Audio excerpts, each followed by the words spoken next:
De vez em quando, é bom olhar para trás. E quando digo olhar para trás, não estou falando sobre admirar seus antigos caminhos pecaminosos, ou relembrar as coisas ímpias que você costumava fazer. Não, eu estou encorajando você a lembrar de quão longe Deus te levou. Quantas batalhas você venceu quando sabia muito bem que não foi pela sua força. Lembre-se de como o Senhor te amou e confortou, mesmo quando amigos te traíram. Olhe para trás e lembre-se de como a mão de Deus estava sobre a sua vida, e como as coisas poderiam ter desmoronado para você, mas não desmoronaram. Sim, de vez em quando, todos nós devemos parar e lembrar. Lembrar de tudo o que Deus fez por nós, porque é fácil esquecer o que Deus fez por nós, especialmente quando enfrentamos tempos difíceis, ou ficamos ocupados com nossa rotina diária. Mas você sabe por que é importante olhar para trás? É importante porque você começará a ver quão fiel Deus tem sido repetidamente. Você começará a ver como Deus te protegeu e abriu portas para você. Quando refletimos sobre os eventos e momentos significativos em nossas vidas, podemos reconhecer como Deus esteve conosco em cada passo do caminho. Isso é enfatizado no Salmo 77, versículo 11 ao 12, onde a Bíblia diz: "Lembrarei das obras do Senhor, e sim, lembrarei das tuas maravilhas da antiguidade. Meditarei em todas as tuas obras e considerarei os teus feitos poderosos." Este versículo nos lembra que as obras de Deus no passado são dignas de reflexão e meditação, pois ao nos concentrarmos na fidelidade de Deus no passado, podemos ganhar confiança em suas promessas para o futuro. Como o apóstolo Paulo escreveu em Romanos 8, versículo 28, sabemos que todas as coisas trabalham juntas para o bem daqueles que amam a Deus, daqueles que são chamados segundo o seu propósito. Em segundo lugar, lembrar o passado nos ajuda a ser gratos pelo que temos. Quando olhamos para trás e vemos como Deus nos provê, protege e guia, podemos desenvolver um coração grato. E Deus certamente ama um coração agradecido. Quando estamos cheios de gratidão, isso nos ajuda a nos concentrar nas bênçãos de Deus, em vez de em nossas dificuldades.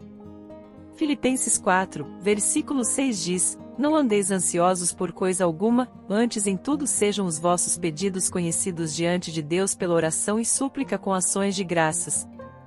Veja como Paulo disse com ações de graças, o que significa que é um componente essencial se quisermos que nossos pedidos sejam ouvidos por Deus.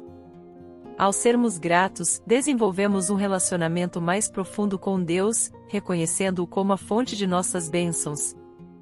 Um pregador puritano chamado Thomas Watson disse uma vez: "Lembrar das misericórdias de Deus gera gratidão em nossos corações."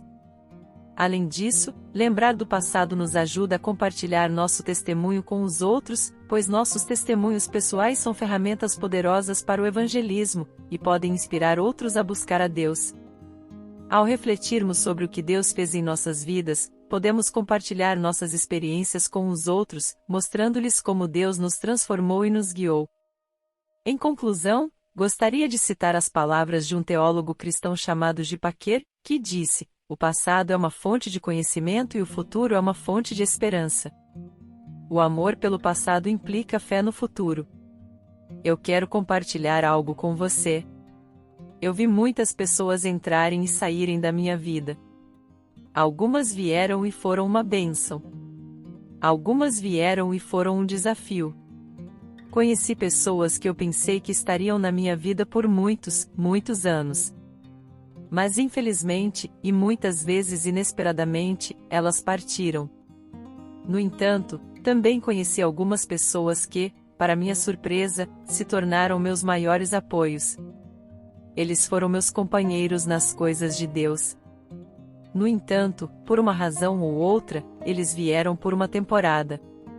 Eles cumpriram seu propósito, mas então a vida, carreira, ambições, chamado, nos levaram em direções diferentes. No entanto, de todas as pessoas com quem cruzamos na vida, há apenas uma que nunca nos decepcionará. Há apenas um que atende às necessidades mais profundas de nossas almas. Aquele que já disse as palavras: "Nunca te deixarei, nunca te abandonarei." E foi capaz de manter a promessa. Seu nome é Jesus Cristo, e não há ninguém como Ele. Não há ninguém que possa rivalizá-lo. Não há ninguém na Terra, ou qualquer pessoa que já tenha vivido, que possa se comparar a Jesus Cristo. Com um amor incondicional, ele fala com uma sabedoria incomparável. Ele é o bom pastor. E em sua presença, todo medo, todo pensamento impuro e toda ansiedade precisam ir embora. Sua presença cura, renova e restaura. Ao som do seu nome, demônios tremem nesta terra, milagres acontecem, curando os doentes, restaurando a visão dos cegos, desobstruindo ouvidos dos surdos. Tudo isso faz parte de seu currículo. Ele é o caminho, a verdade e a vida.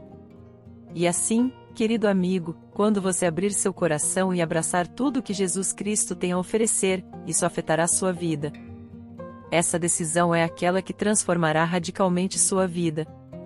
Se você realmente se render e abraçar o Senhor, não apenas Ele trará a vida eterna, mas neste presente dia aqui na terra, se você realmente se render a Jesus Cristo, Ele é capaz de trazer alegria para você. E quantos de nós poderiam usar um pouco mais de alegria em nossas vidas? O Salmo 16, versículo 11 diz: Tu me farás conhecer a vereda da vida, na tua presença há plenitude de alegria, na tua destra, delícias perpetuamente. Quando Jesus Cristo entra em seu coração, Ele traz alegria, e você descobrirá essa alegria. Essa alegria está sempre presente em sua hora mais sombria. Sempre presente em meio ao caos. E isso é simplesmente porque Jesus Cristo é a fonte de alegria. Então eu pergunto a você, queridos amigos, vocês receberam o Senhor em seus corações e o abraçaram?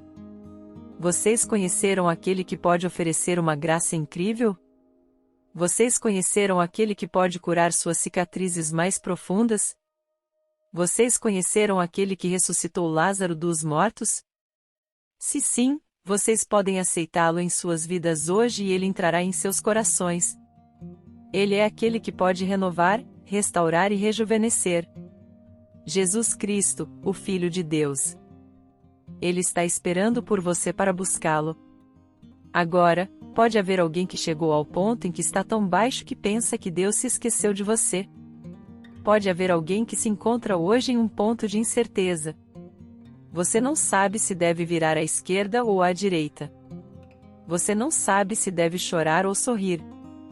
E em relação a qualquer coisa que esteja fazendo você se sentir assim, seja o pecado, o vício, o casamento, ou o fato de não conseguir encontrar alguém para se casar, seja a sua situação financeira ou profissional, eu quero encorajá-lo a orar sobre isso.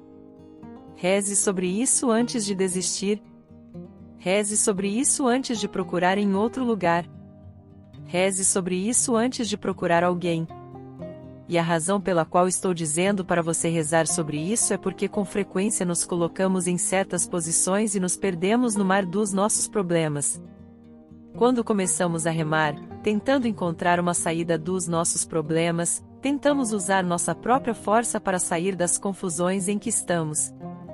Fazemos o nosso melhor para usar nossos recursos e conhecimentos apenas para tentar nos salvar. Mas eu gostaria de encorajá-lo a rezar sobre isso. Chame pelo nome que está acima de todo nome, o nome de Jesus. Reze e chame o leão da tribo de Judá.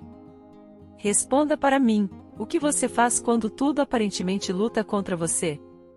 Quando tudo parece ser uma luta, você já teve aquele sentimento onde toda vez que pensa que está no caminho certo, aqui vem algo. Aqui vem a tentação. Aqui vem o pecado, tentando desviá-lo e tirá-lo do caminho certo. Você já teve um daqueles dias em que tudo é uma luta?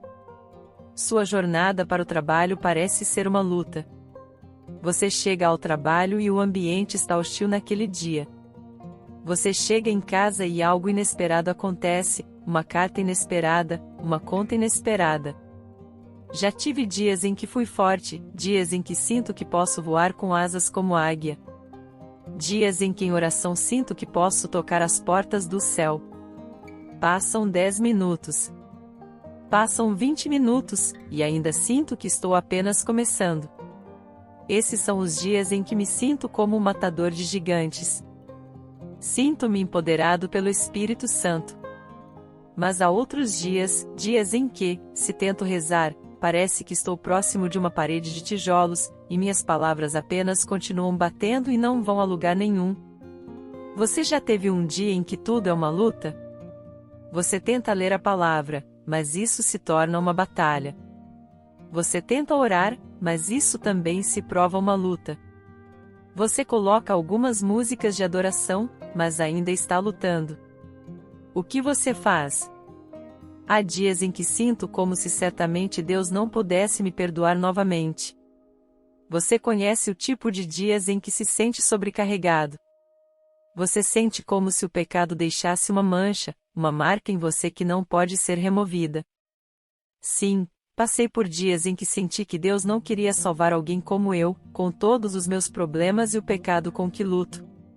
Eu acredito que Davi experimentou dias como este com bastante frequência. Porque se você ler o Salmo 18, verso 6, a Bíblia diz: Na minha angústia, invoquei o Senhor, clamei por socorro ao meu Deus. Do seu templo ele ouviu a minha voz, meu clamor chegou à sua presença, aos seus ouvidos. Esse é um homem que tem passado por coisas difíceis. Davi continua em frente no Salmo 27, verso 7, e diz: Ouve, Senhor, a minha voz quando clamo, tem misericórdia de mim e responde-me. E a pergunta que sempre tive foi: por que Davi clama tanto a Deus? Isso é tão frequente nos Salmos. Davi fala de clamar ao Senhor. Mas, à medida que cresci em maturidade, à medida que cresci em compreensão, ficou claro para mim que muitos de nós, como Davi, enfrentamos coisas além de nossa capacidade de resolver, enfrentaremos situações nas quais não podemos fazer nada, exceto tentar e suportar. E é essa questão de lutar contra o pecado que eu quero falar. Fico feliz que a Bíblia diga em Romanos 7,15, pois não faço o bem que quero, mas justamente o mal que não quero fazer, esse eu continuo fazendo. E então, em Romanos 7, versículos 18 e 19, diz: Porque eu sei que em mim, isto é, na minha carne, não habita bem nenhum, pois o querer o bem está em mim, mas o fazer o bem, esse não o consigo realizar. Porque não faço o bem que quero, mas o mal que não quero, esse eu continuo fazendo.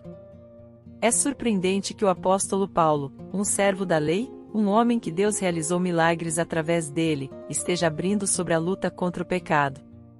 A mesma luta contra o pecado que eu enfrento.